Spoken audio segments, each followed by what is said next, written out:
ఒక పక్క బీటెక్ చేస్తూ, ఒక పక్క గ్రాఫిక్ డిజైనింగ్ చేస్తూ ఉన్న సమయంలో నాకు ఎంతోమంది క్లయింట్స్ పరిచయం అవుతూ ఉంటారు. సో, ఈ క్లయింట్స్ అందరినీ కూడా నేను వాళ్ళని ముందుగా నమ్మి మాత్రమే వర్క్ చేయాలి. ఎందుకంటే మనం కొంతమంది క్లయింట్స్ ఏం చేస్తారంటే ముందుగానే మనీ పంపుతారు. కొంతమంది క్లయింట్స్ ముందుగా మనీ పంపరు. వాళ్ళని మనం నమ్మి వర్క్ చేయాలి. కంపల్సరీ ఇలాంటి వర్క్ చేసినప్పుడు మానవ సంబంధాలు, నమ్మకాలు ఖచ్చితంగా ఉండాలి. వాళ్ళకి మన మీద, మనకి వాళ్ళ మీద ఉండాలి. లేకపోతే ఇలాంటి వర్క్ మనం చేయలేము. ప్రతి ఒక్కరితో కూడా మర్యాదపూర్వకంగా మాట్లాడి, ప్రతి ఒక్కరిని అన్న, చెల్లి, తమ్ముడు, అక్క అని పిలుస్తూ ప్రేమగా మాట్లాడితేనే మన దగ్గరికి ఎవరైనా వస్తారు. మన దగ్గర వర్క్ చేపించుకుంటారు కదా! మనం వాళ్ళతో ఇష్టం వచ్చినట్టుగా అంటే ముందుగా డబ్బులు కొట్టించుకొని వర్క్ చేయకపోయినా అలాంటివి ఏవి చేసినా కూడా బాగోదు కదా! అంటే నాకు కూడా క్లయింట్స్ ఎంతోమంది ఉంటారు. డబ్బులు కొంతమంది ఇవ్వరు కూడా.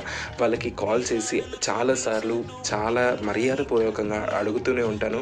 బట్ కొంతమంది ఇవ్వకపోతే వాళ్ళ మీద కొన్నిసార్లు సీరియస్ అవ్వాల్సిన ఛాన్సెస్ కూడా ఉంటాయన్నమాట. సో, ఈ వర్క్ అనేది చాలా నమ్మకంతో కూడిన వర్క్ అనేది. ఈ వర్క్ అనేది చాలా నమ్మకంతో కూడింది. సో, దీనికి మీరేమంటారో కింద కామెంట్ చేయండి. ఉంటా మరి. Signing off. This is Likhit Gupta.